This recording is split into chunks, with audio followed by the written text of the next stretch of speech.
I love you guys called out the oil check during the Shogun. Fucking he was doing some Turkish oil wrestling. If you guys haven't seen, it's Turkish oil wrestling. They that's a con. They have the old hands down the pants maneuver that happens a lot. The old dick twist. You really see the dick twist get used in Turkish oil wrestling. My old roommate from Turkey showed us some footage on YouTube, so it's not porn.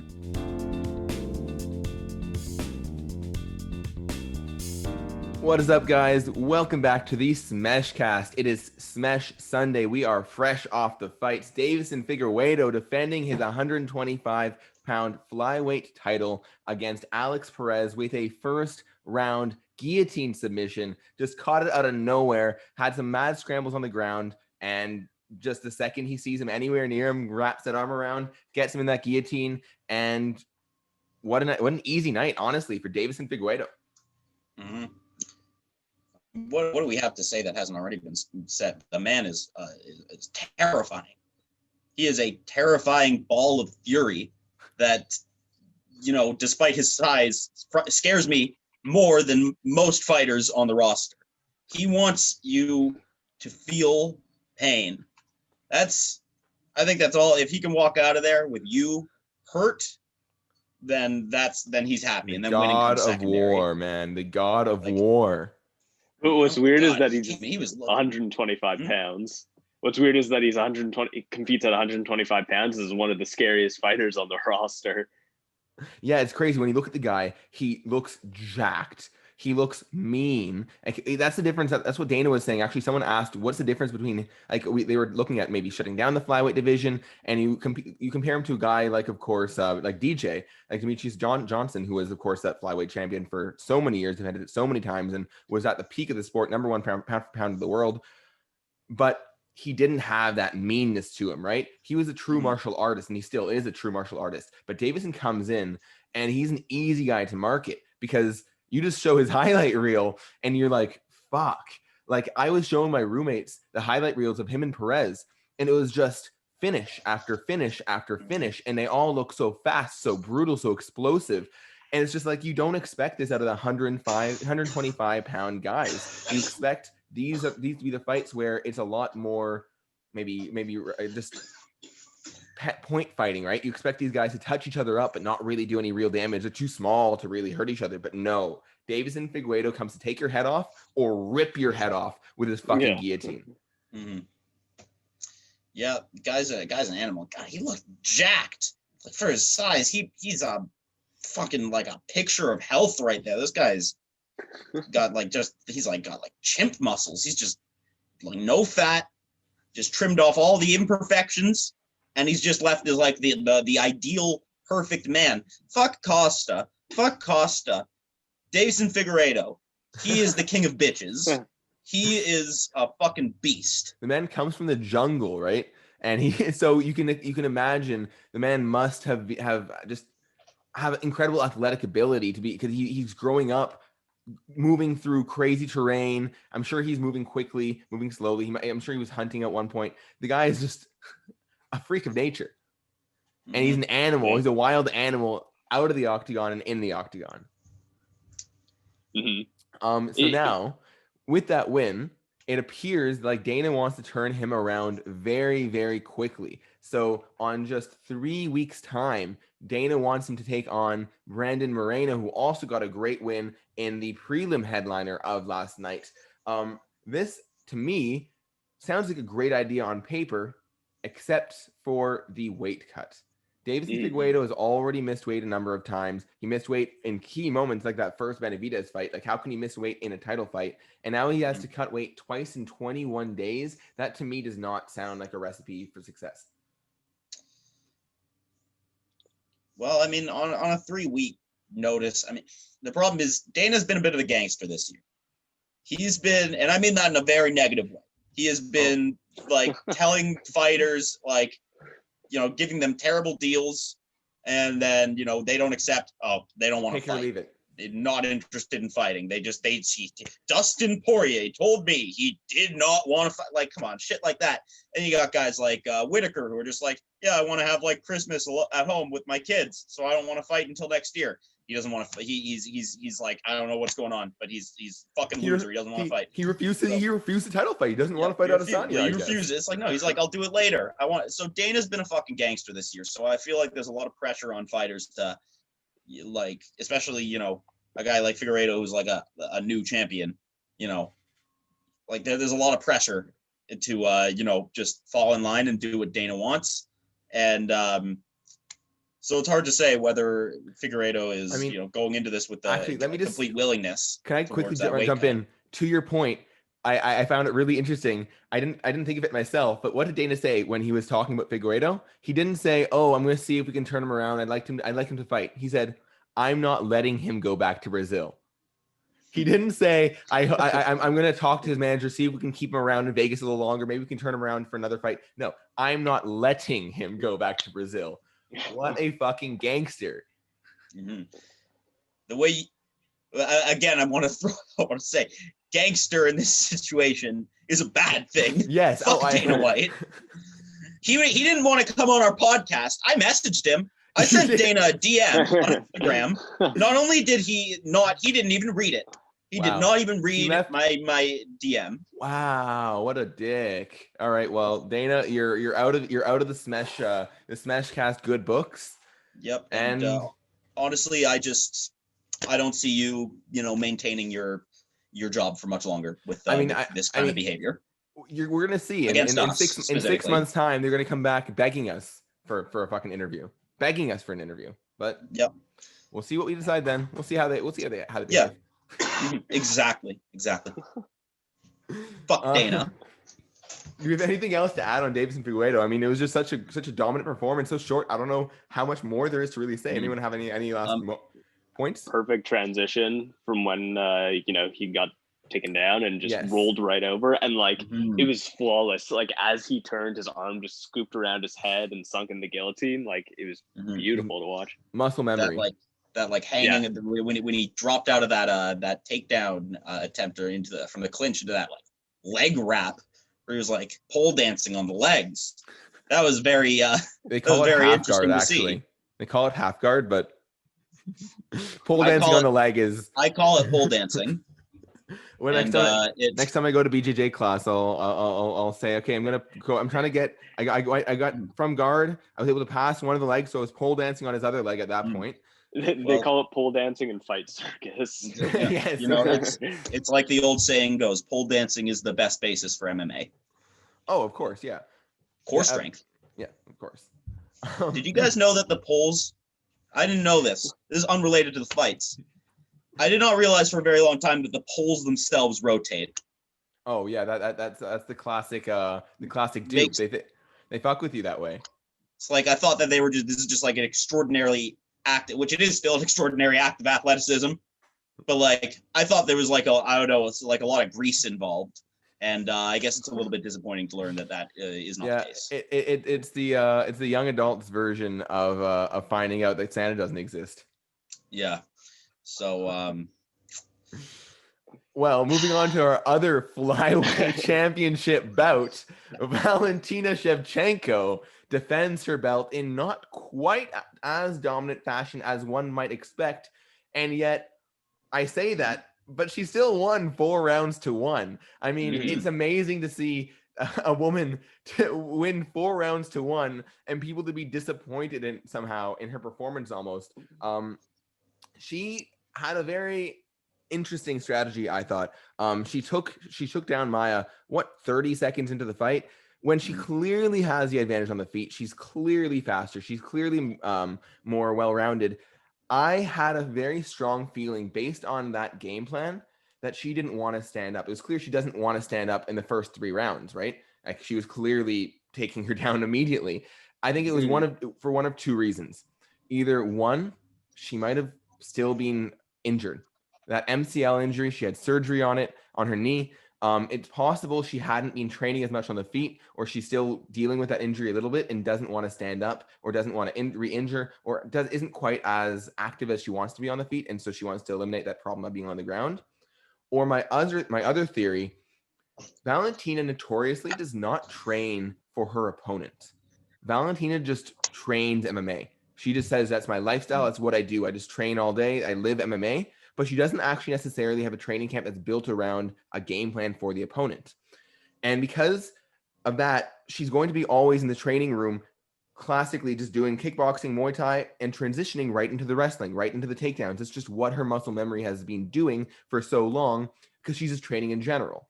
With Jennifer Maia, as we know, that's maybe not the best game plan. Of course, she still won, so of course we can't really take that much away from it. But it's not the game plan you would have expected against Jennifer Maia.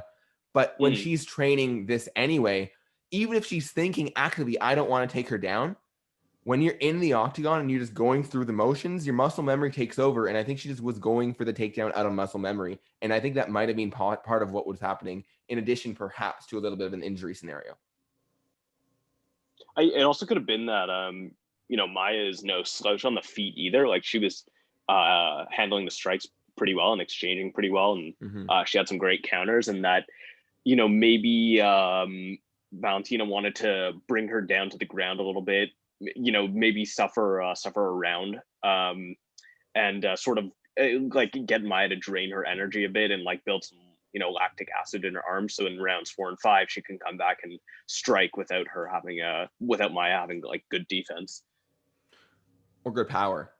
Because Maia has power. Maia's knocked some girls out.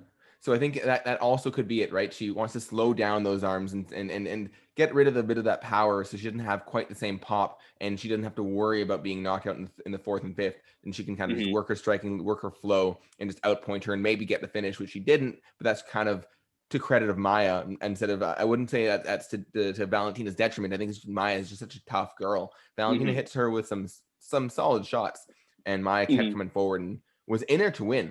In the 5th round, when Maia came out, she knew she was down, and she came out saying, I'm going to take her down, finish her out, like just get a submission. And like, her coach was motivating her, and she responded. It was impressive. Just Valentina's too good.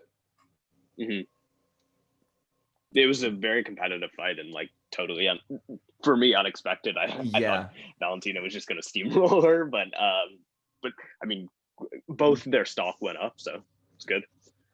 I mean, there's I guess 2 more points I want to bring up to in here. So first of all, this reminds me a little bit of a GSP kind of scenario. So we see sometimes those champions that are dominant for a while, that were getting a lot of big finishes at the start, that were, when working their way up, were very exciting fighters. After a while, you see this in John Jones as well, they start settling down a little bit. They're not really getting finishes anymore. They're a little bit more defensive. They have a bit more, for lack of better terms, boring fights. Just not as action-packed, not as risky as you saw earlier. Once they start defending for the 4th, 5th time. So we saw this in John Jones. We saw this with GSP moving to much more wrestling-based game. And I think we're starting to see this with Valentina as well. We saw that Liz Carmouche fight that went to the full 5 rounds. Wasn't super exciting, wasn't super offensive. We saw Amanda Nunes as well. She started to move a bit more into the wrestling, a bit more into the safer style, like we saw in that GDR fight. So I think it might be a little bit of that of, hey, if you want to defend a belt in MMA 10 times, you can't be taking risks every time, because as good as you are, MMA is just too unpredictable of a sport, and eventually something is going to happen. And so it just might be, that's kind of one of those more mature MMA style transitions that we're seeing her make. No, you seem like you're on the edge of saying something. Once as you age, I guess, it becomes it's like, as you get a little older, you just, I guess, like other, areas in your life, you just don't see as much value, I guess, the flashy stuff. You do what works, you do what's going to keep you from feeling damage. And I think I've spoken on the podcast before about, I think that there's an element of, as you gain more experience in MMA, get older at the same time and become a veteran, I think that you lose a little bit of the killer instinct. I think that you're not as interested in like hurting people. Someone. And I don't think that happens to everyone. Certainly it doesn't. But I think that for a lot of longtime champions, people who hold on to the belt for a long time, who are at the same time getting like the most possible veteran experience while also just getting older. I think a combination of those things will also just impact just how aggressive they are in general. Can I just actually build on that point, and then Adam, you can go ahead. I just want to say, and not necessarily big champions. I would say it's the longtime martial artists that we see this more in. John Jones, I wouldn't say has lost that killer instinct. I think he might not be as offensive anymore, but I don't think he doesn't want to hurt people in there. I think it's the martial artists, the GSP, the Valentinas, those and the Amanda Nunes's, who are not in there to hurt people from the first place. They're in there to be the best martial artists that they can be. Those are the ones that might lose the killer instinct a little bit later on. Adam, what were you saying? We're gonna say. I was just gonna say, like, I think it's important for these fighters to take the risk when going to the top, but when they're at the top, they don't want to risk that as frequently, because them being offensive puts them at risk for getting defeated. So that's why they have to be a little bit more on the defensive side as they rack up title defenses. Yeah, you can also be more risky when you have less to lose and when you have more to gain, right? If you get a big knockout win and you have a better chance of getting a title shot, if you lose, you have to work your way up again, but you didn't just lose your belt. And when you lose a belt, it's hard to get a rematch and hard to get your belt back. And there's a lot more at stake. The last thing I was going to mention, Max Holloway. And what do you mean? He got a rematch, but now he got the rematch very easily. He did. Okay, fine. But I will say, so the other thing, so a lot of people for a long time have been talking about this trilogy fight between Valentina and Amanda Nunes. And as I was watching this fight, there's one thing I was thinking again and again and again, and it's that Valentina has no chance against Amanda. And the reason I say this is because Jennifer Maia was stronger than Valentina in there. Jennifer Maia was able to push her against the fence, hold her against the fence, grind her out. Jennifer was too much to dominate on the ground. Yes, she wasn't getting up. She wasn't really sweeping her or anything. But Valentina wasn't as dominant as you would expect. Jennifer was on top of her and doing damage. And I just kept on thinking, if that was Amanda in there, Amanda would be destroying her. Amanda on top of you is not something that Valentina, I think, could handle anymore. I just think that Amanda's too big and too strong for Valentina. Even if she puts on another 10 pounds and goes up to 135, I just don't think it's doable. However, Dana mentioned actually similar kind of, he didn't give the same reasoning. He didn't say that he's not interested in Amanda because of the size difference or whatever. He said what he would prefer is actually a Zhang Wei Li moving up and fighting Valentina for a champ status at 125. And I think that is a much more compelling fight, a much more competitive fight. That's the fight I would much rather see. And I think it's someone that can actually challenge Valentina, especially if she can get through her next challenger and Jessica Andrade. Yeah, I'd agree. Like, since she has 2 losses to Amanda, I mean, it kind of doesn't make sense to go for a trilogy right away. Like I think you can still build Valentina up even more. And, once she has like an unreal amount of title defenses, then she can sort of move up and maybe challenge her. But at the end of the day, I agree with you. I don't think that's a competitive fight. I mean, Amanda always says she's so humble. She's like, I'm really just like a BJJ fighter. I have incredible Brazilian jiu-jitsu, and I'm not a great striker, but like she can strike pretty fantastically. Yeah. So I think a fight that would make more sense is Weili moving up. I think maybe if she beats Weili, if she beats Zhang Wei Li, then I guess you can start to argue, okay, you know what, Amanda's all she has left.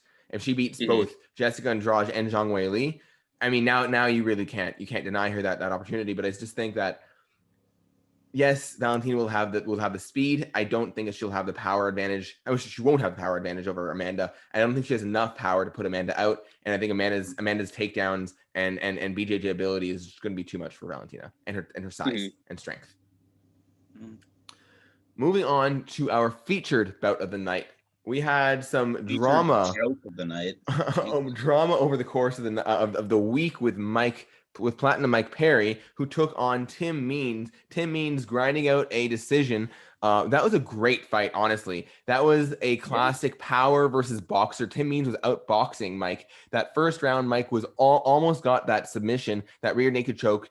Just as a side note, I don't know how the judge possibly gave Tim Means that round, because even on the feet, I thought it was very close. Mike actually hit the bigger shots on the feet. Tim Means might have gotten a few more shots than Mike, but I think it was all Mike for that round. There was no argument for Tim Means. But that was a 29-28 fight. But Easy. Tim Means in that second round and towards the end of that first round started working those jabs, man. Those jabs were crazy, keeping Mike at bay. There wasn't a single time he threw a single jab. He threw 2, 3 jabs at a time. They came from different angles. It wasn't straight.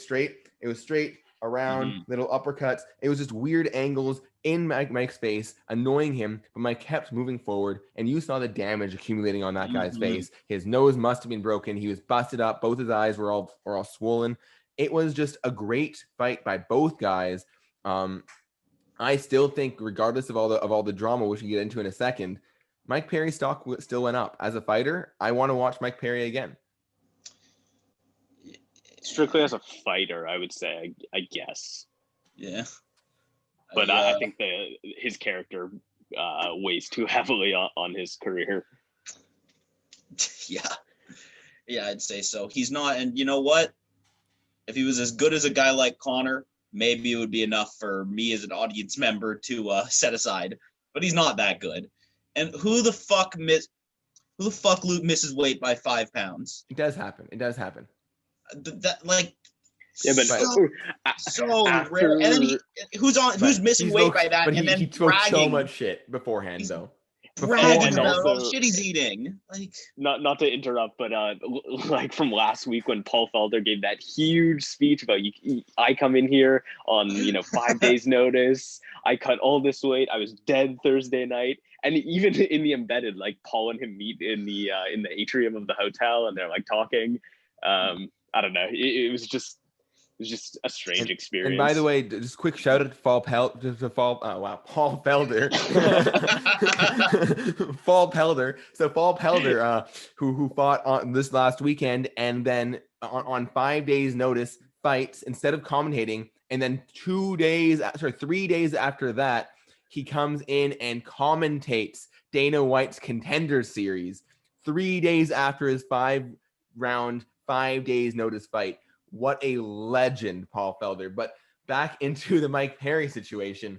Yes, absolute travesty. The way he was bragging about the cheeseburger he ate earlier the week, that turkey bacon wrap or whatever he ate on like Thursday morning. Yes, that was a disaster of a weight cut. And I think he has one last chance. If he misses weight, if something like that happens again, he's not in the UFC. But Dana said he is so much fun to watch. He said, like, just I want to watch him again, and that's why I'm keeping him around. In that post wow, I can't talk today. Post fight press conference. Another coffee. Those P's and those F's are getting swapped today. But yeah, he was going in for the finish. If you looked at that third round, even while he was hurt, even while he was getting eaten alive, Mike Perry did not at all slow down. He was going and trying to kill Tim Means, and it made for a good, entertaining fight. Yeah. It was entertaining. I think Perry needs some guidance. I still don't understand why it's only his girlfriend. I mean, I think he had one or two other people in this corner this time. Who was that guy? I think it was just a friend or something. Somebody. Okay. But to have no coach and like completely going through this alone, it kind of gives just you're giving yourself the image of a journeyman. Mm-hmm. He is fun, and I do enjoy watching him fight, but yeah, Adam, you're on the money. He needs some guidance. He needs just a therapist. He needs a goddamn therapist. Although I don't think it's the worst thing in the world, him having his girlfriend in there. I think there's an argument, like, some people need technical advice in there, but Mike Perry's not, he a doesn't technical listen. guy. Well, and no, he doesn't listen, and he doesn't listen anyway. Yeah, he doesn't. So he's a guy who needs motivation, and like, some people that's what he they grounding. What they need. He needs grounding. He'll never be a championship fighter. Never. Yeah. But to win fights, sometimes all he needs is that little bit of a push, probably. Right. Yeah. No, I agree with that too. But I think the other thing is I think he could benefit from learning how to listen while being cornered. Yeah. He needs we're firmly for taking the us position or something like that. No, I think it's that. Realistic. That's never going to happen. No, so He'll never it's develop to that so point. Noah. It's like he doesn't. He's not coachable, and that's the problem, right? He's not a coachable fighter, but he's clearly a very, very good fighter, very, very talented. He has the physical gifts. He clearly has just that killer instinct. He has the toughness, and he sees things. Like, you can, when you watch him fight, he's got some good technique. He knows what's happening. He sees what's happening. If he was coachable, he could unlock some real potential. And to your point, Noah, right now he cannot be a championship fighter because an uncoachable athlete at maybe the heavyweight division is an exception there, but at 170, an uncoachable athlete, at 155, an uncoachable athlete cannot be the champion. But if he was coachable and he had a guy, to your point, Adam, like for us, he could potentially be a top 5 fighter. I think he has everything except for the coachability to be that guy. Yeah, but that's like saying, like, oh man, this guy could easily be like the greatest triathlete of all time if only he had legs. No, man, no, like, that's a waste of major potential. component. No, it's a waste of potential. Is what I'm saying. It's like you don't usually see people with all these things. Even in the UFC, most guys are not as tough as Mike Perry. You don't see people get their nose as busted as Mike Perry does and still try to eat the guy and still try to kill the guy, right? You don't see guys with the power of Mike Perry. You've seen how many one-shot knockouts he has. That's craziness. You don't see the guys with the physical attributes of Mike Perry. He's a very, very talented individual. It's just the coachability. It's such a shame. Yeah, but yeah, that coachability is the biggest. It's never going to change. That's never going to happen. I just remembered something. I want to quickly note that in the embedded this week, Joaquin, Buckley, and him were and Mike Perry were like signing posters, and Joaquin was like, you're such an exciting fighter, whatever. You got that like cool elbow KO over Ellenberger, and Joaquin was like, yeah, man, it's crazy. Like, you're making that run to that belt right now, eh? You're about to get that belt. And in my head, I was like, really? Like, off of a win off Mickey Gall? He's ready to fight for the title? Two altogether so-so fighters talking about their dreams, basically. I would say so individuals, and that we're going to get to Joaquin Buckley quite soon. Before we do, let's finish off that main card. We did also have Paul Craig and Shogun Rua. Paul Craig potentially retiring Shogun with a second round TKO victory. Pretty brutal. And Dana said that he would like to see Shogun hang it up. What do you guys think? Should Shogun fight again? No, he tapped the strikes. That's for a legend like him. That's the point where you hang it up. There's no better sign that it's over than tapping from strikes. He has had, we talk a lot about legends, right? We talk a lot about legends on this show. Well, I mean, Shogun, I put him down usually, so. Yeah. Which may be based on, this fight, fine. But Shogun, I mean, listen, when you have a name like Shogun in a martial arts sport and no one else has ever even tried to use that themselves, that shows how much of a legend Shogun Rua is. He should hang him up, retire. He is an all-time great. Not much else to say. I mean, listen, I hope that this is his last fight. He didn't put on a very impressive performance, which, what are you going to do? He's 38. He's 38 and he has more mileage on him than, like most fighters in the entire UFC. He's easily in like top 10 most experienced fighters in the UFC roster. So put him out to pasture, let him retire. And, hopefully he sees that this is the end. Adam, what do you think? Yeah, I think so. I mean, perhaps this isn't like the best gauge, but he looks pretty weathered. Like, he didn't look like the classic Shogun in this fight, but I mean, he's had a lot of miles put on him, and what does he need to prove? He's not going to win the title or anything, or there aren't any other big names for him that he could beat, so might as well hang him up. But he is a legend none the least. I nonetheless, yeah, and I think I've said this, I made this point a lot of times, right? At one point, you just got to ask, what are you fighting for? What's the reason that you're fighting? And is there anything left to prove? And I think the answer is no, there's nothing left to prove. He's not going to be a champion. What's the point? And I think it's time. I think he's had a fantastic career. And I think the fans seem ready. Dana seems ready. Hopefully, Shogun is ready as well to call it a career. Mm-hmm. Although I will, when it comes to what are you fighting for, a lot of the time that's just straight up money. Sad. That's the sad reality, folks. A lot of these legends, leave the sport.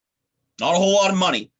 Yeah. Not a lot of guidance given to these guys on maintaining their finances. That's sports in general. It's a major issue. Major issue in sports in general. Yes. All right. That's we have a couple more fights to talk about on this card. We had a headlining bout, as we mentioned earlier. Brandon Moreno taking on Brandon Royval and winning.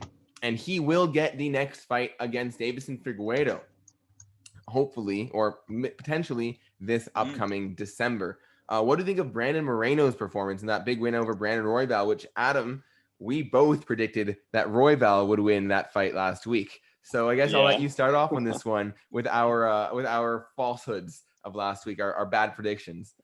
Yeah, I think Royval, I think he's getting hit a little bit too much. And it's not that he's getting it's not like he's on the verge of getting KO'd, but he's getting stunned a lot. So that allowed Moreno just to come in and work through positions better and do some more damage in those moments where he was slightly stunned. Okay. Good point. And I figured Royval would have a little bit of a leg up on the ground, but Moreno had great defense. And when the fight stopped, I was like, oh no, there was only a few seconds left. I think he could have, survived throughout the rest of the round and moved on. But I didn't realize that he dislocated his shoulder. And then when he got up, I was like, oh God, because he was kind of freaking out on the ground. It looked like he hurt his oh no, what wrist happened? or something. Yeah. But yeah, it was his shoulder. Have you guys ever dislocated something? I'm sure it's so painful. So I dislocated my shoulder once and then kind of came close to it a second time. It hurts a lot, but it feels so fucking weird. It feels so fucking strange. It's like my body should not feel like this. And it's extreme. Like when you see the people screaming, there's pain. It's terrified. Fucking terror. It's like, what the fuck is happening? Why is my arm not in my? I can imagine. Horrible feeling. Horrible. Yes. So I hope that there's no real permanent damage to Royval's shoulder. Hopefully he can. I'm sure there won't be. No, you can very much have some bad tears. The more often your shoulder gets dislocated, the more frequently, then it. In the future. It'll hurt for a little while, I'm sure, but a little exercise and just take it a little easy. You'll get a little exercise, and a week or two, it should feel, depending on how often he dislocates his goddamn shoulder, of course. It can. I know people. It can really affect your career, especially when you're wrestling, when you're doing all these things. If he doesn't really take care of it and really build all those stabilizer muscles back, he can easily dislocate it again in the near future and just completely fuck his career up by just having these frequent dislocations. This is actually a potentially really bad injury we saw with Johnny Walker, who dislocated his shoulder. He hasn't been the same since. No, right? I don't think he has. He hasn't gotten a knockout. Johnny Walker not being the same since, though, has to do with him getting knocked out 6-7 times in a fight. He hasn't knocked out anyone since. He hasn't looked the same, and he was out for 9 months. He got surgery. No, but my point is, I know, Noah, but I don't. You said in 2 weeks he'd be fine. He took him 9 months to come back. Even if he came back and he was just the same, it took him 9 months in a surgery. 2 weeks is not. I think there are any number of variables in the Johnny Walker story that you can argue led to his moving from a hype train to a beatable guy. But the point is, Noah, I wouldn't just say it's that. But regardless of that, it still took him 9 months to come back from the dislocation in the first place, and he had to get surgery. So you saying he'll be fine in 2 weeks, I think is not something we can say. We have no idea. He might actually have some serious damage. He might have to get surgery. He might be out for a year for all we know. This is actually very possible. This happens quite frequently in the UFC. I'm going to preface my statement then with I am not an MD. So I'm talking shit. Talking shit. All right. All right before that Brandon versus Brandon fight, we actually had Joaquin Buckley, the man with the potential I think actually not even potential. I think it's going to be the knockout of the year, unless Yeah, it something is. crazy No happens doubt. later on. He had his comeback fight about a month later against Jordan Wright, who was undefeated coming into this fight. I thought Buckley was too big of a favorite, to be honest. He's about a 2.5, almost 3-1 favorite. And he showed he was the rightful favorite. He came in, he almost finished Jordan early in the fight. Jordan managed to survive, but then really late in that fight, Joaquin hit him with some big shots, hurt him bad, almost finished it. Jordan survived the round, came back out in the second, did not look in his corner or when he came out like he was fully recovered. He looked like he was a little bit gone, and Joaquin just walked in and finished the job brutally. That man has got some power in his hands. Oh yeah, no kidding. I just I'm curious. I mean, he's got a lot of hype behind him, and he's got these the 2 back-to-back phenomenal knockouts. But I mean, I'm not sure how well that translates to a really high level. I mean, like he lost to what is it, Kevin Holland? Yeah, he lost to him on like a couple days' notice. He came in on like 2 or 3 days' notice against Kevin Holland, and he grounded out his decision against a guy who right now is on has won, I think, 4 fights in 2020, maybe 5. Mm-hmm. So like in hindsight, that's not a bad loss at all against a top level guy on almost no notice in your UFC debut, and it wasn't a bad loss. Sure. All right. So, maybe with a full camp, we see what happens when, if he fights someone more high level next time, which he's absolutely getting. They're going to really work the hype train, especially with him getting a second KO. Yeah. So I guess there's still a bunch of what ifs, but, always a fighter, who's exciting to tune in for. I mean, I'm going to keep tuning in for his fights because if they keep ending in finishes like that, then, let's go. So if they really want to hype up Buckley, if they really want to ride this hype train, there's one, I think, easy play to make. I think they give him either a co-main or a main event, or maybe a featured bout on a main card, something where they can really push some advertising money behind him and push the storyline. And they put him up against James Krause. So let's put a bit of a background to this. So Krause has been making the rounds recently on some media. I think he was with the Mac Life. He made a long interview. And James Krause, this is a man who's very, very well respected fighter, absolute beast in the octagon, takes fights on short notice, out of his weight class. This is a guy, everyone respects James Krause. He's also a top level coach. He's probably the best active fighter cornerman in the octagon, I think, maybe next to Brad Riddell. Him and Brad Riddell often corner top level guys and do it very, very, very, very well. So everyone respects the shit out of James Krause. Well, James Krause has been saying that Joaquin Buckley has been kicked out of every gym in St. Louis. That's where they both train out of. They're both based out of there. Joaquin Buckley does not come in to train. Joaquin Buckley does not come in to spar. He comes in to fight, is what James Krause has been saying. He comes in, he asked James, hey, can I train with you guys? James says, yeah, we train these days. He says, when's sparring day? And he says, no, it doesn't work that way. You don't just come in on sparring day. If you want to train with us, you have to train with us. Well, Joaquin said, okay, well, I'm not coming in then. He comes in apparently and just knocks everyone out. He's not a good training partner. He's not a good teammate. And James Krause has had some words for him. James Krause said, I'll fight him. James Krause is the 170er, by the way. Joaquin's 185. James does not give a flying fuck. He will take him on. And Dana said he heard about this for the first time last night. And I think he'd be interested in making that fight. If you push that, I think both guys get a lot of good press. It's a lot of bad blood. And it's a great fight between 2 very capable fighters. I'm so hyped to see that fight. Yeah, who doesn't love a good grudge match? Let's do it. I don't know when that would happen. I would hope for like a January something. That would be so cool. I think maybe even put that on the Connor card if you really want to. Put as a featured bout or something. Get some hype behind the guys. And I think Joaquin Buckley, look, at the end of the day, he is a guy that you can promote really well. He's only had a few fights in the octagon, and they've all been great fights, all been great performances. As much as of a dick as he might be in the training room, if he's good in the octagon and he's fun to watch, he's a guy that the UFC is going to put their money behind. What if they book like a Buckley Zelenoff fight, like a Charlie Zelenoff Buckley fight? I would watch it in a local gym. Yeah, Meet up in a local gym. They can both put a GoPros on their heads. And Zelenoff will come in with some fun. with brass knuckles underneath his gloves, I'm sure, and still get knocked out. I would love to see they both just happen to show up on the same day at the same gym, just like to do their thing of like, oh, let's spar. Okay, I'll spar with you, and then they both go in to knock each other out. I would love to see them both try and do that to each other as a fluke. That's my best case scenario. Making this whole year worth it if I could get that on camera. If you don't know, audience, look up Charlie Zelenoff. He's an internet weirdo. He likes to fight internet troll in gyms and internet weirdo. Famously sucker punched Floyd Mayweather Sr. in a fight. And then almost got murdered by Deontay Wilder while talking shit about his daughter. Oh, Deontay fucking nearly took his head off. My God. If he didn't have his coaches around him, I don't think Charlie Zelenoff would be walking today. Fuck that. His coaches got in between them, and like Deontay just fucking like one arm just like threw him to the side.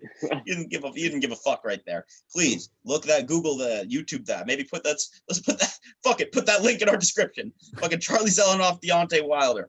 Funniest shit I've ever seen.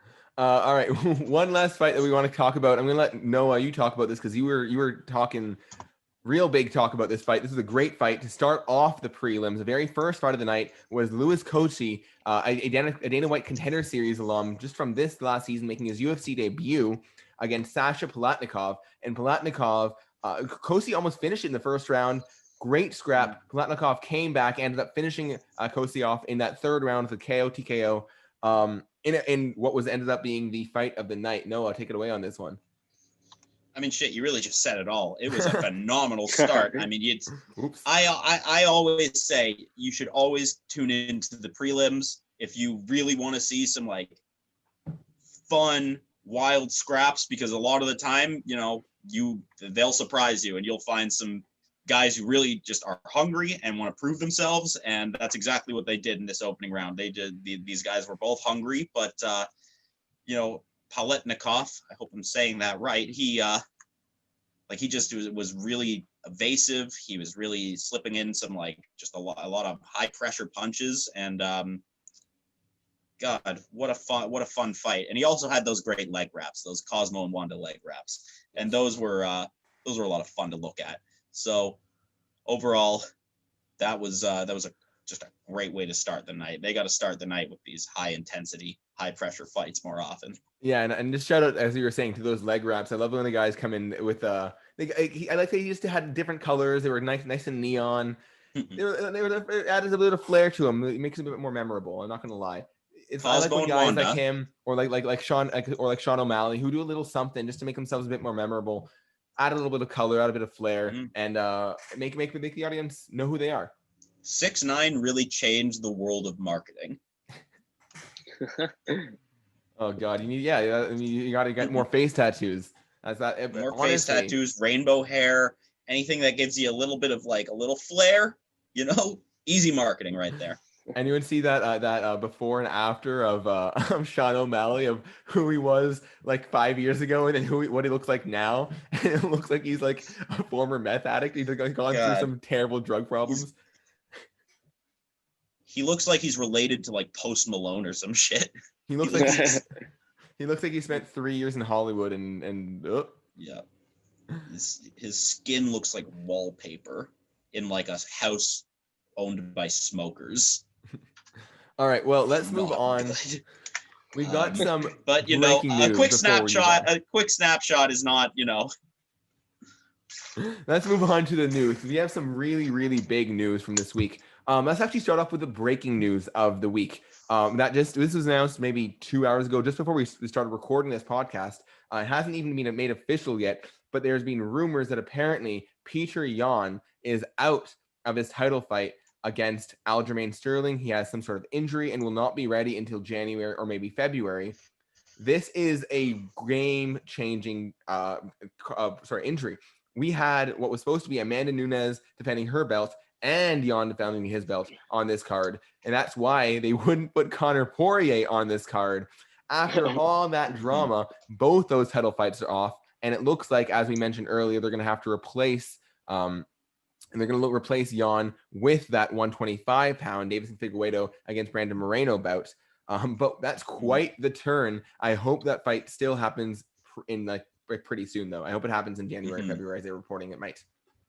Yeah, that's a real shame to lose that one. That was going to be a potential top fight of the last 12 months. Well, actually, wasn't Kamaru Usman also supposed to be on that card? Yeah, against Burns, yeah. Oh my gosh, so we lost all 3 title fights. Can you remember the last time we had 3 title fights on a card and all 3 fights fell out? And it's not like it's one fight that got rebooked and fell out again. It's 3 different fights, and all 3 the champion fell out of. That's crazy. We flew too close to the sun. We got burned. Can't you try to have it all, and it's just sometimes it's too much. Well, speaking of Conor Poirier, well, we do appear like it will actually happen, or sorry, it does appear to be fully booked and confirmed. Conor has signed his bout agreement. Poirier has signed his bout agreement. Dana announced at the press conference it will happen. It will happen, it looks like, in Abu Dhabi, and it might actually have fans. What do you guys think are the chances that the UFC event in January, I think it's January 26th, if I'm not mistaken, I might be wrong on that one. What do you think the chances are that it has fans in attendance in a sold-out arena in Abu Dhabi? I don't think Dana would say it if he didn't have certain assurances. That's actually a very good point. Dana does not like to look like an idiot. But it's still a terrible fucking idea. I don't know. It depends on how. I don't know how the numbers are. Dana White doesn't need to do anything to, Dana White already made himself look like an idiot when he didn't respond to my DM. That's true. That is true. But yeah, I think I don't know what the numbers are in Abu Dhabi right now. I don't know what the testing is like, but I mean, they were really responsible with Fight Island the first 2 times. I have to imagine that there's going to be some really, really good defensive mechanisms involved here, or they wouldn't be doing this. I think if they're going to have fans, it's going to be done right, to be completely honest. I have a feeling. Considering they were going to have fans. I think you're too optimistic. I think you're way too optimistic. I first off, you're talking about like a full sold out show for Poirier Conor. Like when Dana says that, he means tens of thousands. Yep. He's talking about. Really? That's what you think? I think so. There's no way when he's talking about a full crowd for Conor Poirier. I think he's saying 10K. Conor anyone. He's talking. Wow, I didn't know that. I think I mean that's just my assumption. That's just what I'm. But Noah, remember there's gonna be like absolutely, if they have fans in attendance, they're gonna have these like sheiks in attendance, right? They're gonna have these billionaire oil money Saudis in attendance. So these are not people who want to put themselves at risk. These are not people who are gonna want to put. These are the ones that are. These are people who are funding the event, man. I don't know, man. I think I definitely see your point. They only care about packing people into the arena so that they can make money.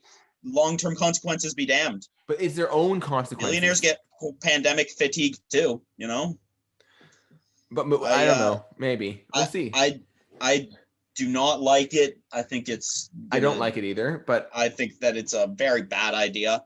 It depends on the parameters. Sorry, just to jump in, but I thought I thought that it was just going to be like invite only. That was talked about in the press conference with Dana, that like maybe it would be a couple, maybe like 1,000 people, but super spread out. But I didn't realize that the plan is to get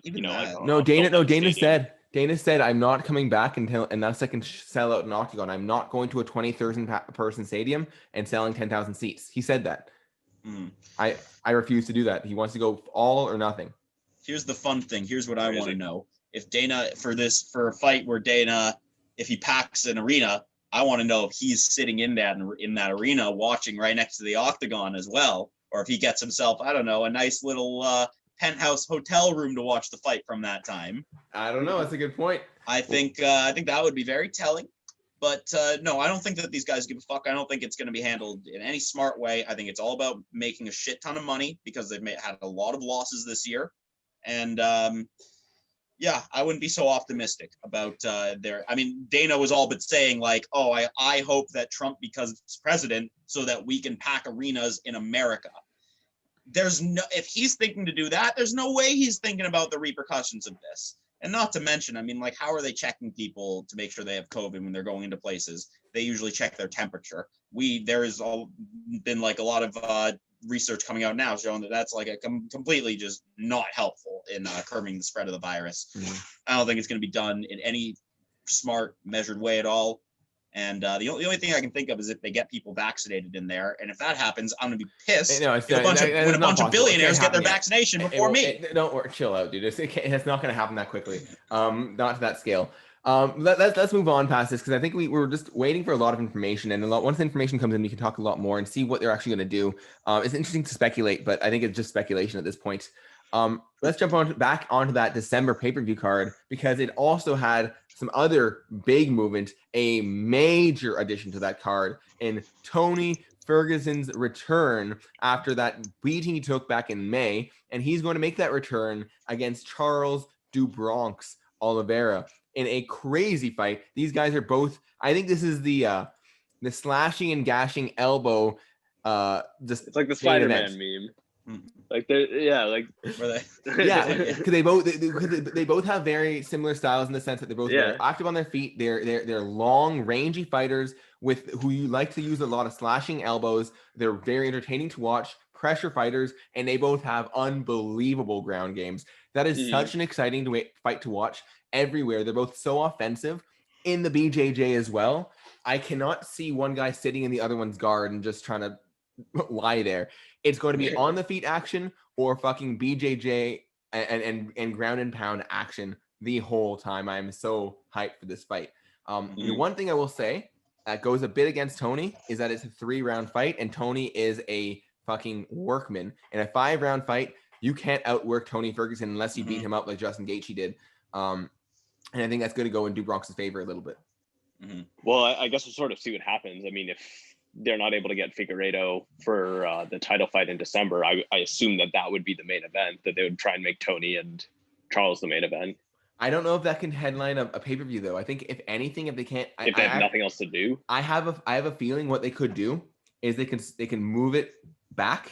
They can make Khamzat maybe fight a week earlier against Leon, and then make the pay-per-view on December 19th. Give Figueiredo one more week to cut weight, and that might actually might help him. I can potentially see that happening because they were talking about maybe not actually having that title fight be on the 12th and actually being on the 19th. But I don't see them. I don't see them having a title fight on the 19th, but a pay-per-view on the 12th. That doesn't make any sense to me. And I think they want to keep Leon and Khamzat as a main event. I hope they do because I want to see that as a 5-round fight for Khamzat. They're not moving Khamzat off of the main event. I hope they don't. I want to see it 5 rounds. They would do that, and Leon as well. Yeah, but like in terms of marketing, they want Khamzat to be the name attached to like the UFC fight. What if? And this is I don't know if this is at all possible. I might be completely suggesting something that's impossible. What if they moved and just like straight up instead of moving it to the pay-per-view date, they moved the whole event? So instead of competing on the 19th, they have no event right now on December 26th, from my understanding. Right now, the December 19th card is supposed to be the last card of the year. What if they did a Christmas card?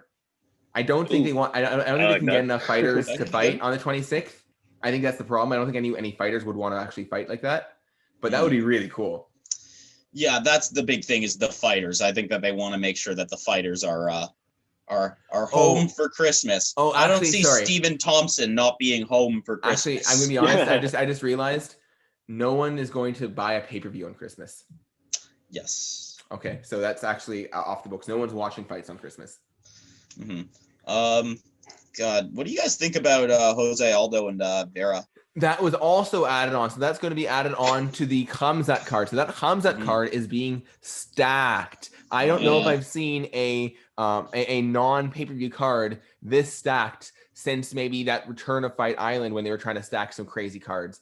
Such a great end to the year. To a very great year of fights. I mean, Marlon Cheeto Vera, you've been talking shit saying, oh man, nothing happens when you beat a hype guy like Sean O'Malley. You don't get shit. Well, yes, he did, Noah. This man got Jose Aldo as his next opponent. Wait, when did I talk that shit? What are you talking about? You're saying that like that's something I say all the time. You do. You've mentioned at least 3 or 4 times on the podcast. You've been like, yeah, we all know if you beat a hype prospect, nothing happens. Where's Marlon Cheeto Vera now? Well, this is where he is. And man, if he beats Jose Aldo, Yep, he has arguments for a title shot. If anyone that beats Jose Aldo has an huge argument for if the title shot. like And the biggest if in the world. you don't He's think not he has a winning that chance? fight. No, man. Marlon is an animal. He has crazy ground and pound. He has This is great Jose BJJ. fucking Aldo. No, man. I think who it's a looked competitive very fight. competitive in his title fight up until the end. By the way, I think Chito Vera has a very good chance. You must be misremembering Jose's last time. He lost, and it was extremely competitive until it wasn't. And Vera is like not on that level. If it's very competitive until the very last moment where you catch a shot and like you're fucked, like that still says a lot about like he can competitively fight for a title. I don't think Vera's there yet. I think that this is Jose's fight, if you ask me. I think this fight is 3 rounds too, so I think it can go either way. I really do think that Vera has a chance. I think he's going to surprise you here. I'm not going to say I favor him necessarily. I wouldn't put Aldo at higher than like a -140, -150 though. I think it's a very, very close fight. I think you're underestimating Aldo. Aldo has looked great. He hasn't had the most success because the best guys are absolutely phenomenal in the division, but like he's looked like compared to how people thought he would do with his weight cut and how he's looking, like he's been great in the octagon. He is competitive, and this is his biggest drop in competition. All right, and he's looked very competitive against tougher guys. So let me tell you some guys that Marlon Vera has beaten. He's beaten Brian Boom Kelleher.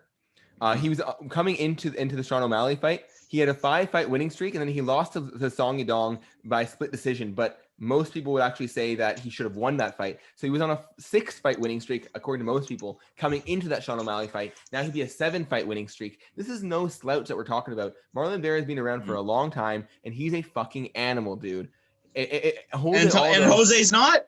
Jose is too. But I think you're underestimating who he's fighting up against. I think Marlon's hungry. I think he's on his way up. And Jose, I don't know if he's on his way down, but he's not on his way up anymore. I mean, he's not on his. He's not. I mean, he's on a slow decline, but he's still extremely competitive against the title holder. Keep in mind. So like no, you should go back and watch that fight because up until the end, he was highly competitive. For the first 3 rounds, he was competitive. Highly competitive. And this is not a 5-round fight. And also not to listen, I mean, Vera beat O'Malley. Yes. That leg kick was phenomenal, although a fluke.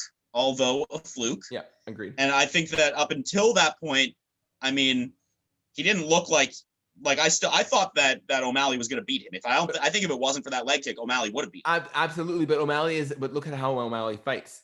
He's night and day compared to Jose Aldo. O'Malley's a movement fighter. He's a footwork fighter. He dances around. He sticks and moves. You can't touch O'Malley. He touches you. O'Malley goes with the feints and the fakes. That is not at all how Jose Aldo fights. Jose Aldo fights like a Muay Thai fighter. He walks you in. He throws those leg kicks. He walks you down. He pressures you. That is not at all and even similar to how O'Malley fights. So I don't think you can compare the two. And in terms of those skills, though, Jose Aldo's still able to be competitive at the highest levels. I guess we'll see. I'm not saying I think for sure that Marlon will win. I think it's going to be a very close fight, and I think it can go either way. We'll see. I think it's great matchmaking, that's for sure. And I mean, it's got some fire out of us. So clearly, it's great matchmaking. If people are talking about it, excited about it, it's got some fire out of the guy who hates old people. The guy who hates old people. I love Aldo. I think Aldo's a beast, and he still is. You're gonna say I love old people. All right. There's actually on this card, as we were saying, it's a stacked card. There's also going to have Stephen Wonderboy Thompson against Jeff Neal. I don't want to talk too much about that card today. We're going to talk about that right after. I guess on December 13th, we'll be talking about that card quite a bit. So tune on into that episode on that Smesh Sunday. But we want to talk about another fight that was booked a couple days ago. Another massive fight. Dude, I literally jumped out of my chair when I saw this fight was booked. We have Max Holloway finally making his return, finally fighting someone who is not from Australia. And he will be fighting against Calvin Kattar. This is going to be a high firepower match. I think that Kattar has some of the best boxing in the UFC, but Holloway is just phenomenal with his boxing. So this is a real test to see, can Calvin really outbox one of the best boxers out there. His fight against Zabit was close, but it was really the flashiness of Zabit that I think let him take over. It was the fact that Zabit has so many different looks and has this aura about him. I think Calvin learned a lot from this fight. I think he's going to be able to put it on Holloway a little bit. I still think Holloway, being Max Holloway, is going to win, especially in a 5-round fight. Yeah, Holloway hasn't lost a step. You know, he's just now the guy who has the title is just a guy who can probably like 6 out of 10 him, by which I mean beat him 6 times out of 10 probably. I agree. So I mean, in general though, it doesn't mean Max's skills haven't diminished. So I mean, you know, I think that it's going to be. I think that division is going to be tied up pretty much. I think we're going to be in a situation where it's going to be Max continually trying maybe at least 1 or 2 more times for that belt. Against Volkanovski, because I don't see anyone really beating Max, but I don't see Max frequently beating Volkanovski, and I definitely wouldn't see him like holding a title defense against Volkanovski. I think that division is pretty damn well tied up right now. Yeah, fine. Means everyone's got to get better. Yeah, there's definitely excitement with Ortega back, and eventually Zabit and Yair should fight. I actually think there's, depending how this fight goes with Kattar, like I actually think there's quite a few good fights in 155 for Holloway. Dana wasn't I remember after the Poirier fight, Dana says, no, I want to see him back at 145. But I actually think there are some pretty competitive matchups at 155. And, as he gets older, I'm sure the weight cut won't get any easier. So that's a really interesting point. I think it's really difficult because I do still think he was outmatched. He was firepowered really against Poirier, and you could just tell that there was a size difference. You could tell there was a difference with power, and yet, yeah, the 145-pound weight cut is really tough for Max already, and is only going to get more difficult. I just can't see him. I can see him being successful at 155.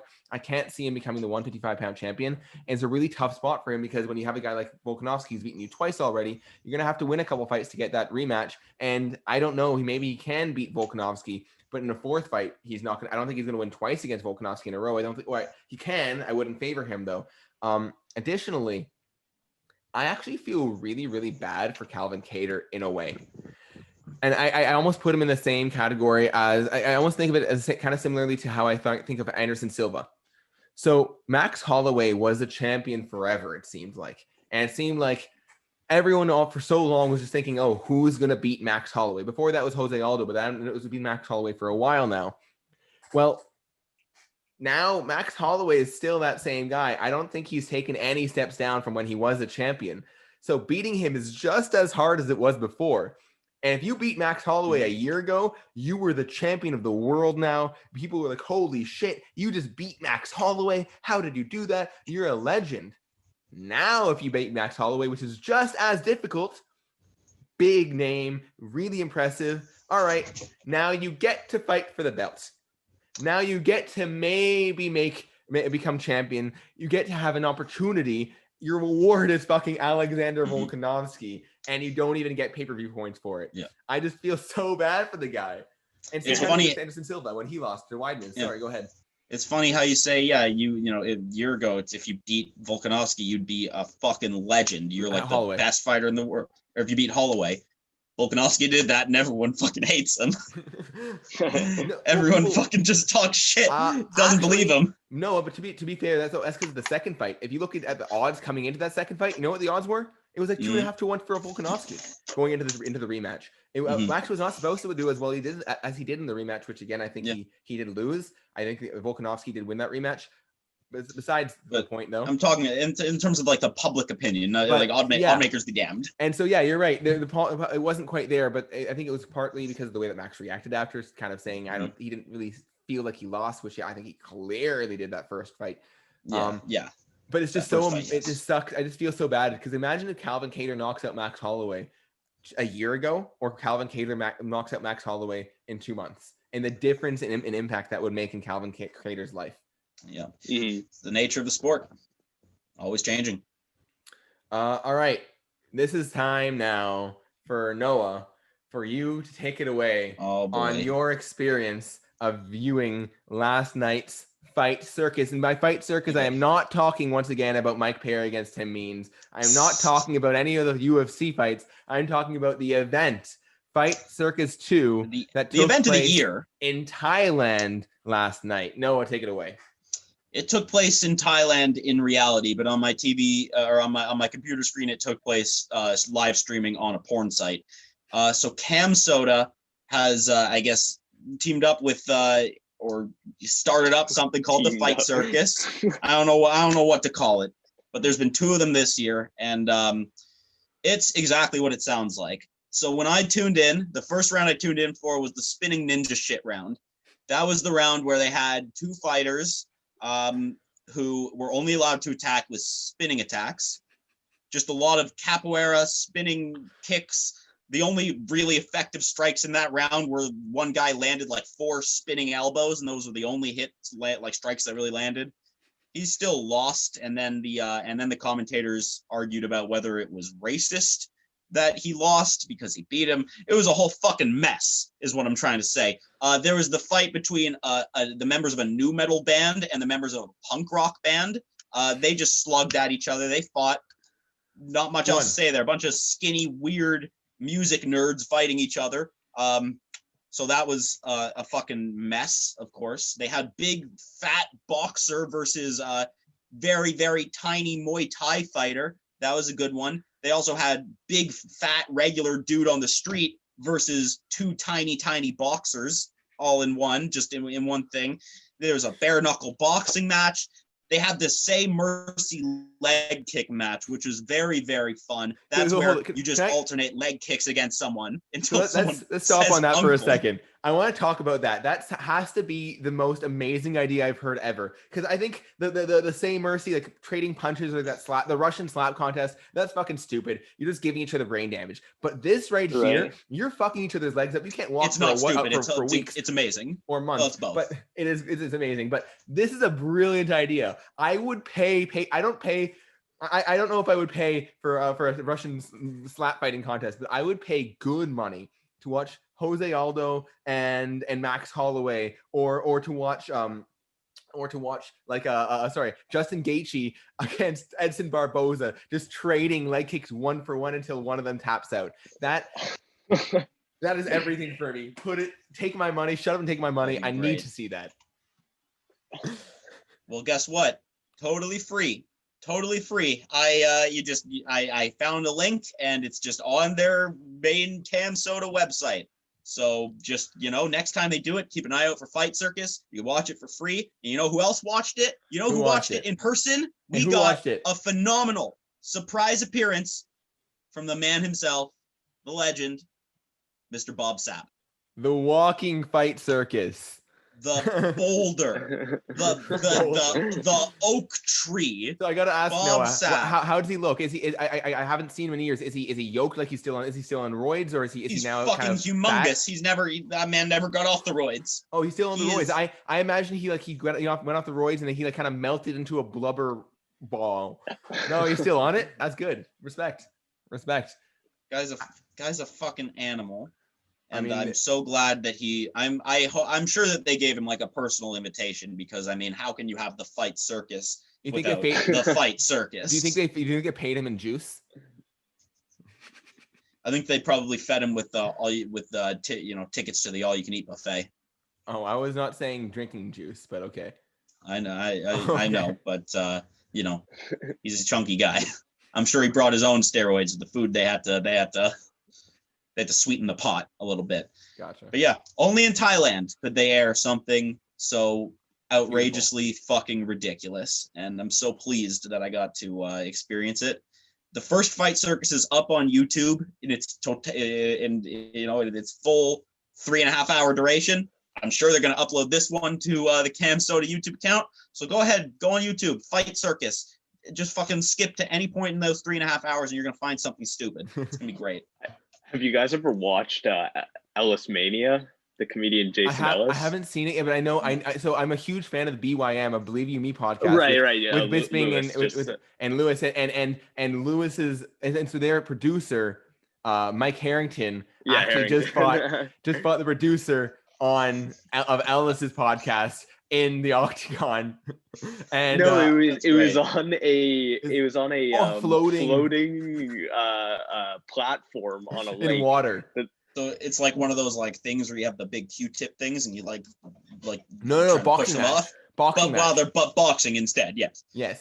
I was like, that's what they should do with the leg kicks things. Like you stand on a raised platform, and then when you lose when your legs get kicked out from under you and you fall into the water or something, or like fire. I don't know. But Jason Ellis, like the comedian, has had like many crazy fights with UFC fighters that are just like weirdly sanctioned. Like there was him versus Shane Carwin, but Shane Carwin had one hand tied behind his back. He once like boxed Uriah Faber, and Uriah Faber was just in jeans and a hat. Like it's just like weird matchups. That's fucking great. Fucking if awesome. He did he like lose the fight? If he lost, like he's gonna try and knock you out. All you have to do is take his hat. So apparently at Alice Mania this year, apparently they fought it with blindfolds on. So the four of them just put boxing gloves on. All went in with blindfolds and start fucking swinging for the fences, and no one died. I don't know how no one died, because honestly, as they say, it's the shots you don't see coming. And when you have these big guys just throwing wild shots, it's gonna hit someone, and someone's going out. Like that's the stupidest thing I've ever heard. You know what you got to do is you got to just spread your arms out and just spin around and walk. Oh my god! You'll hit someone. Yeah, you know how much. Problem is if you get hit in like the back of the head while you're spinning around, you're gonna get like a mega concussion. No, bro, you're gonna fall and trip. You can't keep your balance when you're standing imagine swinging with your eyes closed on a teetering fucking thing. Now imagine trying to spin, you die. That's not the problem. If you spin fast enough, you're gonna start flying. Shit. Yeah. Then you got a whole other mess. Then you're invincible, dude. Then they can't reach you. Yeah, but this is why you've got to discuss the rules ahead of time, and I don't think that these fight circuses and other such, and I put all of these freak events under fight circus categorization. I don't think that they are too concerned with the rules. All right, to very briefly address the obvious, of course, Adam unfortunately did have to go for the last little bit of the podcast, but he will be back next week. However, to continue our conversation, you don't know that. You don't. I hope he does. But wait. What are you? Some kind of a clairvoyant over here? I know things, Noah. Okay. All right, open your third eye, boys. Yeah, but to continue our conversation before, to talk about more fight circuses, the fight circuses are not done, Noah. We have one more fight circus next week. It is not under the name Fight Circus, but it is indeed a fight circus. And Roy Jones Jr. taking on Mike Tyson at a combined age of over 100 years old. Oh God! Now, I hate that you said that. This fight is not a real fight. Apparently, it's an exhibition match. There will be no judges. There will be no knockouts. It is just, quote, hard sparring. They've both been told they will not be allowed to attack the referee, or not at least try to knock each other out. The referee is going to be talking to them before the fight, making sure they don't go too aggressive. What's the referee gonna do? I think that when you have a live animal in Mike Tyson throwing bombs, you only need him to throw 2 or 3, and it's going to end the life of a 40, I don't know how old, 48, I think year old Roy Jones Jr. It is scary, but Roy Jones probably has more movement than Tyson at this point, and I think if it goes more than 2 rounds, it's Roy Jones on that 3rd round.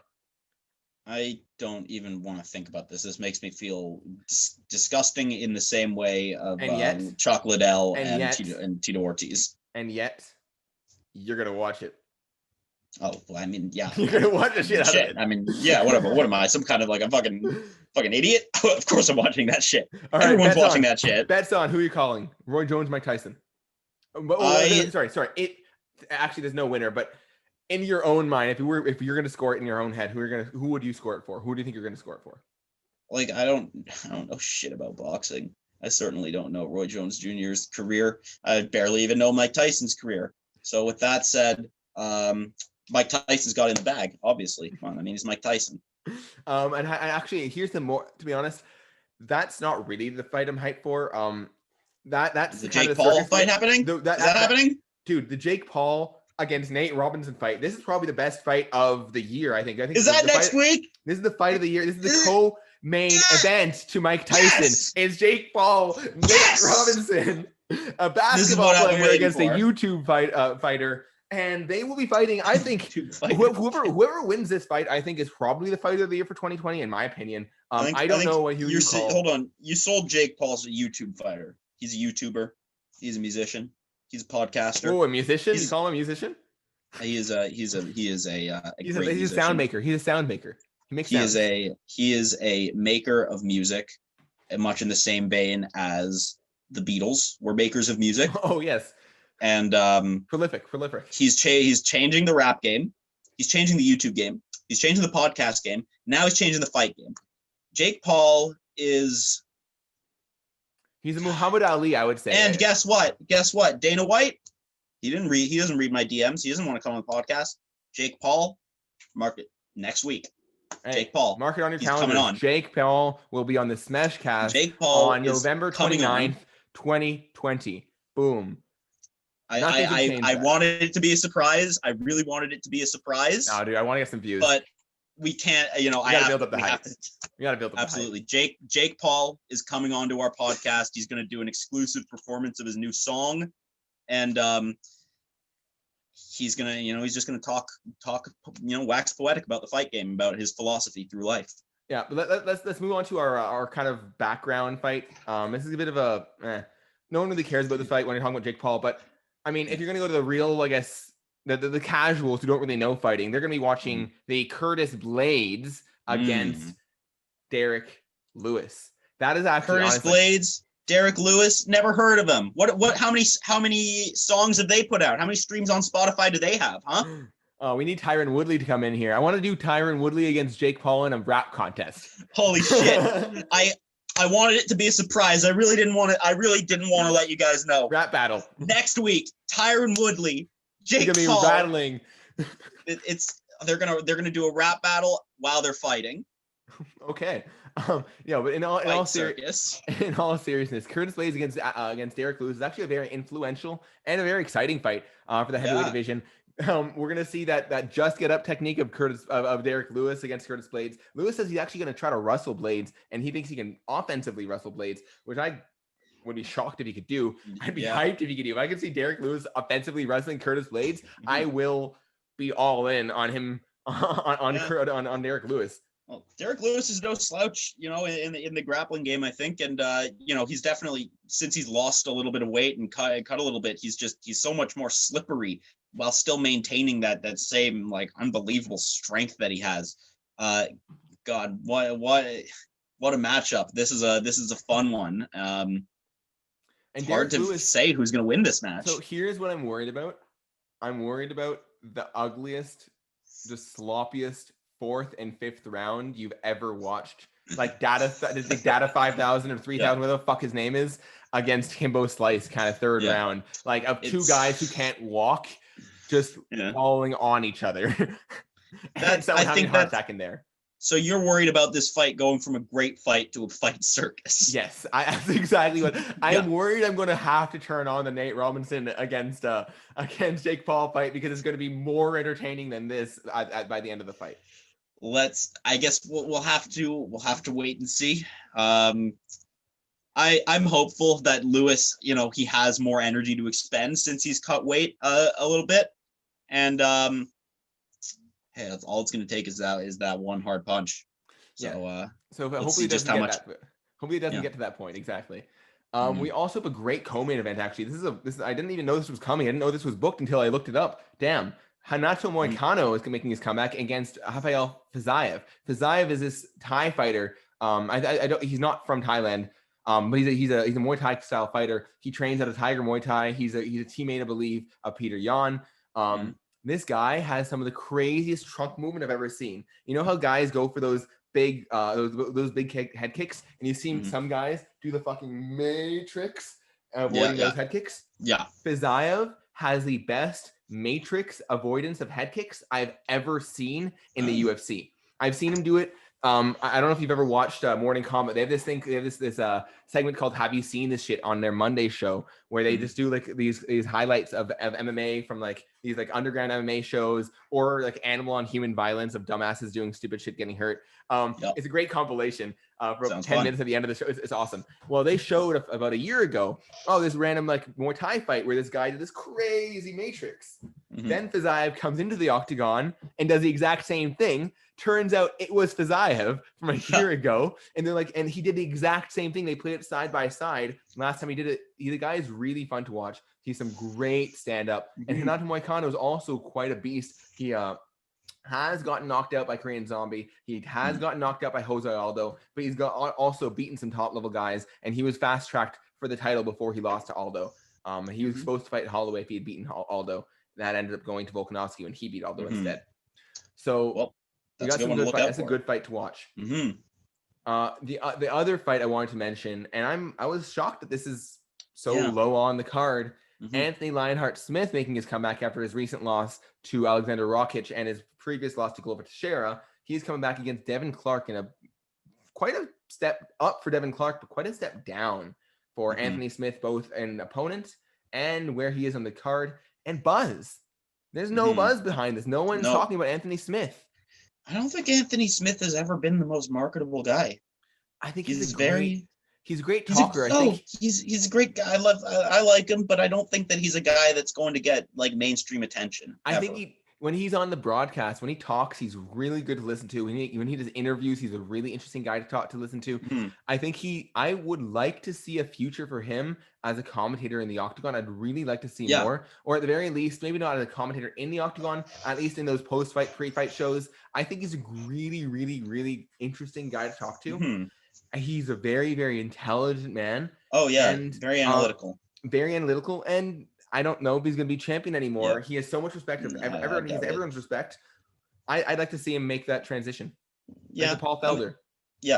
I mean, let's see how this fight goes, because maybe he just needs one good win to get his confidence back, and he can get back in there. We have to also remember.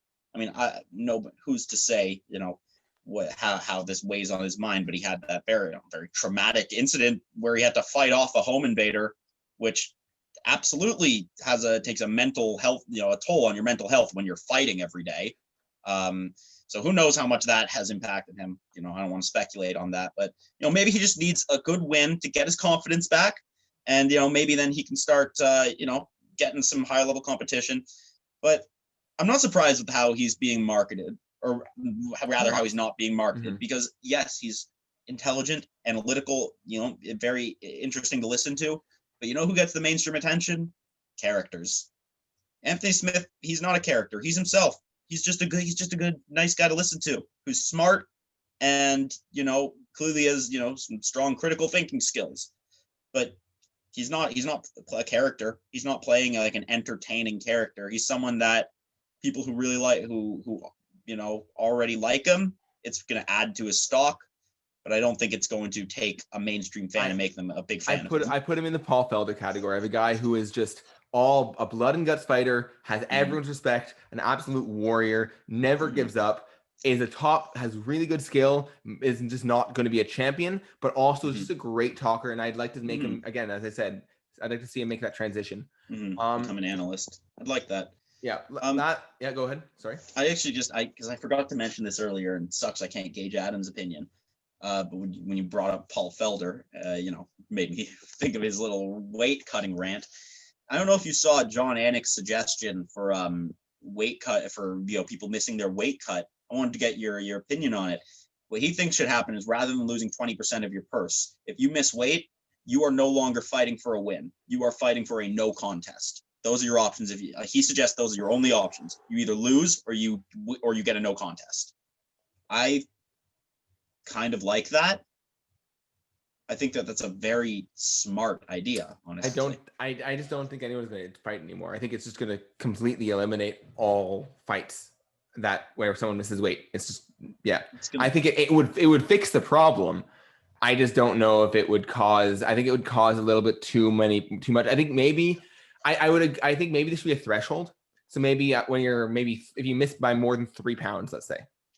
Yeah, that might be right. Like that. Then that might be a solid idea. I just think, like, if you miss by half a pound, or if you miss by a pound, like, I agree it makes a difference, and it's not fair. But shit, that's pretty extreme. It sucks, but I think that there's a lot of the time, like, I'm not intimately knowledgeable about how weight cutting works, but it doesn't seem like there's a lot of fighters who it's like they are not able to do it. It seems like you can do it. It's a horrible experience, and it's a motivation thing. You have to push yourself through an awful experience. You don't know. You honestly don't know. And you see people that are on their deathbeds making weight or not making weight even.